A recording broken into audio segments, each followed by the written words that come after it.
Nanubabo Kabalen, welcome to M Pampanga. Yes, for today's vlog, another discovery dito sa Minalin, Pampanga ang pupuntahan natin. Guys, so we traveled from San Fernando to Minalin just to discover this place and we wanna show you more about it. So this is M Guesthouse, M in Café, and yung kanilang M Events Place. So yun guys, if you wanna know more about this, samahan niyo po kami. So tara, let's go!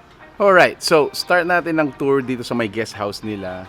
And you notice, sa likod natin, ito yung swimming pool natin. Actually, they did it on purpose kasi nga, yung guest house natin is fit for like 7, not more than 10 packs na pwede pong magstay dito. Napakaganda ng guest house natin dahil nga fully furnished yung kitchen at so inviting. Simple pero maganda.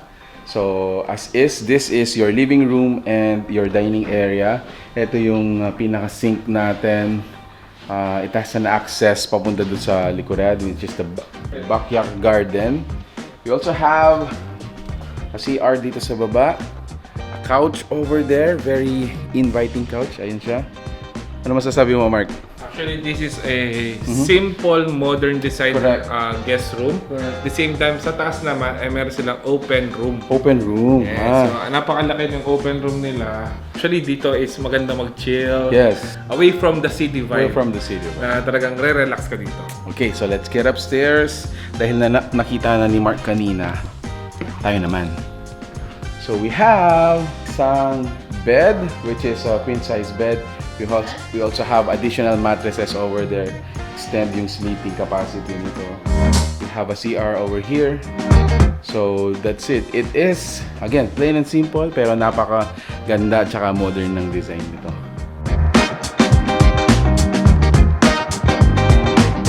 Meron tayong open area dito, which is actually available para sa mga events.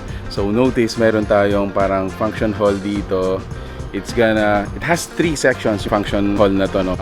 But the first one can actually be extended para ma-accommodate yung mga bisita nyo if you're gonna have your events dito sa guest house. Para sa akin, it can accommodate just this one, extended dito sa first function, siguro up until 50 to 60. So if you have that kind of event na requirement, consider this one if you're from Minalin. So meron na tayong sound system, ayan. Meron din tayo ditong stage, backdraft, pwede na rin, at saka dressing room. So may dressing room na tayo doon, guys. Basic lights and sounds, meron na rin, nakaset up na sila, guys. There, oh. So actually, dinidesign mo na talaga siya para sa theme ng occasion mo. So this is the last part ng tour natin dito sa M in Café. And what a way to end it is to have a coffee at saka yung mga pwede nating makain dito. Good news para sa mga taga Minalin. No need to go far. San Fernando or Guagua. Malapit na po yung cafe natin dito. Tignan na natin. Pasok tayo, guys.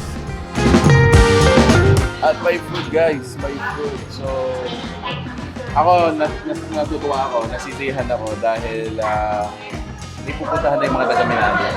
Imagine, this is a full-fledged cafe. So from yung mga pagkain natin, pizza, pasta, even yung mga drinks ay available dito.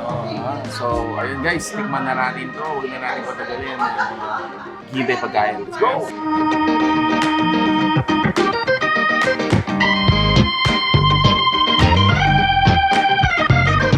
Ito sinabi nila dito. Every accomplishment begins with the decision to try. Try.